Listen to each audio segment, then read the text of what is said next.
Let's just deal with a couple of the latest, quote, studies from the, quote, experts on COVID-related things like masking.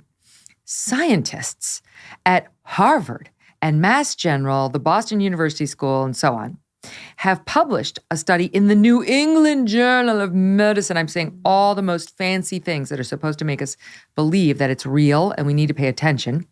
And they have determined that masking works. It works in schools in particular. And not only does it prevent COVID spread, it actually prevents racism as well. They actually said that it's going to decrease racism and it's going to decrease COVID. And what do you have that could make me question the renowned scientists from Harvard and Mass General, the Boston University School, and so on?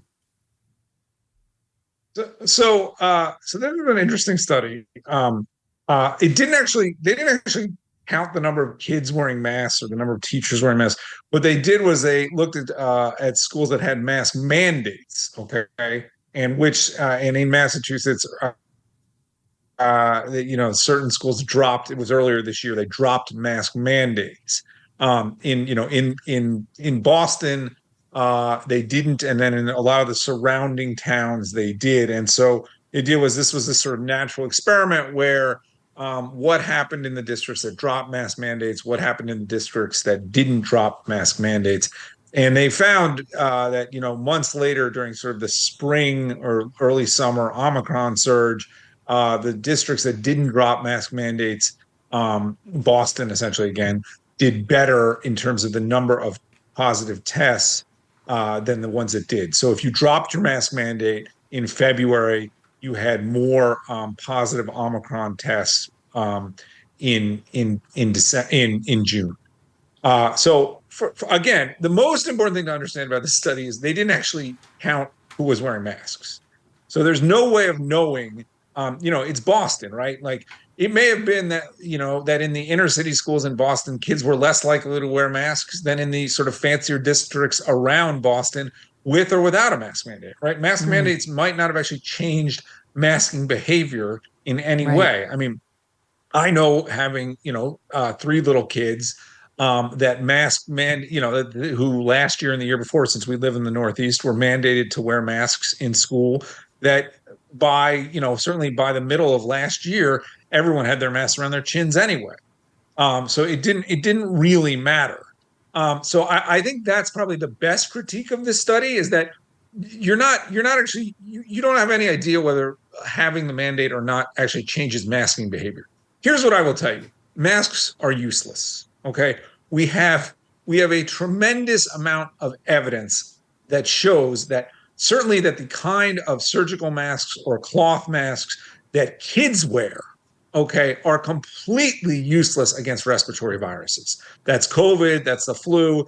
They don't do anything.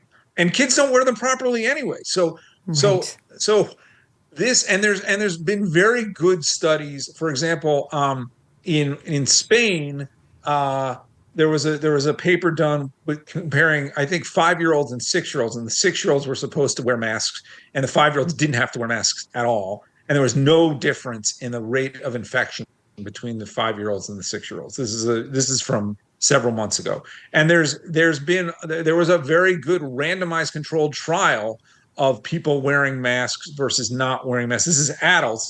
This was sort of the study that really should have put this to bed, and it's now 2 years old, showing that again, surgical masks didn't do anything. This was in Denmark. It was several thousand people. We just know that masks don't do anything. Maybe if you wear an N95, maybe if you wear it properly and you have the discipline to wear it all the time, and you change it every 6 hours so it doesn't get too damp, and you really stick it around your face tightly, even then, there's still some viral particles that are going to get through. But these masks, less effective masks and worn by children don't do anything.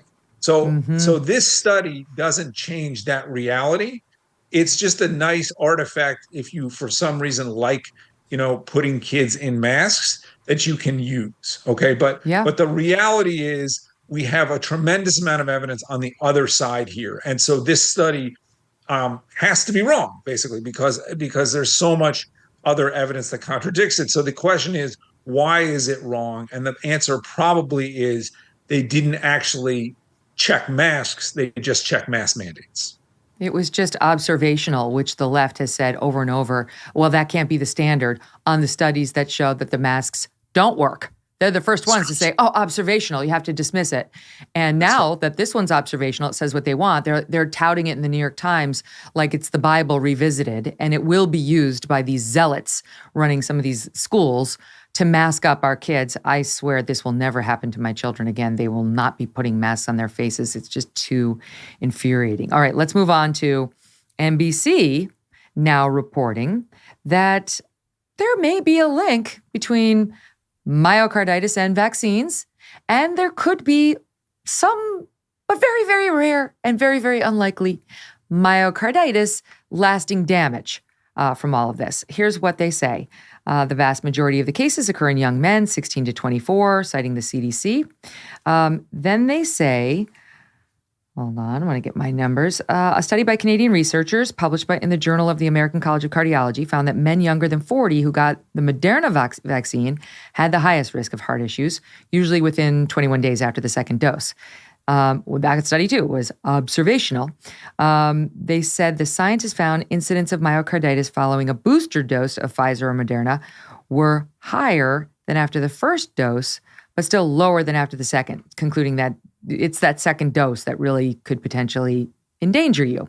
According to a vaccine expert at Kaiser Permanente, the vaccine-related illness is usually milder than the viral type, like if you just get myocarditis, not related to a vaccine. And most people with the condition make a full recovery. Like how they know that 2 years into this vaccine regimen, I don't know. Have they tested all of these hearts fully and on an ongoing basis, and they can tell that they're 100% back to normal? Maybe they can. I don't know. But they are basically acknowledging that there's somewhat of a risk and suggesting that it's really only after that second dose, and that the myocarditis you would get from a vaccine will be far less damaging potentially than the myocarditis you would get from just a regular infection. What do you make of it? So this is a complicated issue on a couple of levels. Look, you can get myocarditis after COVID or the flu or any other viral infection. It's probably pretty rare. It's certainly very rare in young men to wind up with myocarditis. There's a broader issue, and the broader issue is this: the vaccines definitely cause myocarditis in some young men and young women, by the way, more in young men, but also in young women. The broader issue is that the benefit profile of the vaccines for anybody healthy under 50, certainly under 30, is not there. Okay. And the reason for that is that if you're a reasonably healthy person, I don't mean that you're like a triathlete or something. I just mean you're not morbidly obese. You're not, you don't have cancer, some terrible chromosomal condition. If you're a reasonably healthy person under 30, really all the way up to 50, but let's say 30 and under for these purposes, you're not going to get notably sick from COVID. And you're certainly not going to get notably sick from Omicron, right? You probably aren't even going to know you have it unless you test for it. Under those circumstances, there is no reasonable way to force people or even encourage people to take this vaccine, which isn't a vaccine at all because it doesn't work for more than a couple of months, okay? And against Omicron doesn't really appear to work at all. So the risk-benefit on these quote-unquote vaccines for anybody under 30, 40, 50 who's reasonably healthy is not there. And that is what many other countries, not, sort of like poor countries that don't have a decent, regulatory apparatus. I'm talking about wealthy countries in Europe and Australia and other places in the world have moved away from recommending these vaccines at all for people under 50. Okay. They are not recommending the boosters in Australia for people under 50. They're not recommending the boosters in in Norway for people under 65. with some exceptions, and there's other countries too. Okay, countries all over the world have realized that for anybody reasonably healthy who's not elderly, these vaccines don't make a lot of sense. And myocarditis is just one aspect of this.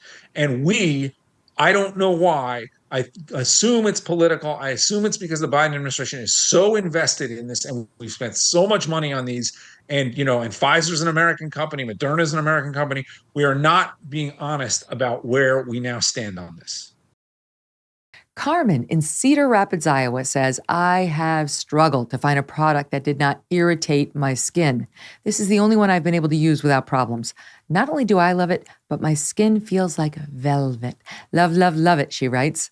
From now through Thanksgiving, treat yourself to Genucel's most popular package. That's all their best stuff for 70% off at Genucel.com right now. It is the only skincare products you will ever need. Right now, every one of their most popular packages will include Genucel's hyaluronic acid correcting serum for free. Genucel products delight men and women with inspiring results by correcting your daily skin problems, whether it's wrinkles, dark spots, dry skin, sagging jawlines, facial redness, even those annoying bags and puffiness you sometimes get. And with its immediate effects product, Genucel guarantees results in as little as 12 hours or your money back. Order now at Genucel.com/MK60. Your most popular package also includes a holiday gift set plus free express shipping. That's GENUCEL.com/MK60. Genucel.com/MK60. Hey, thanks so much for watching. If you like what you just saw, hit the subscribe button for more clips and full episodes.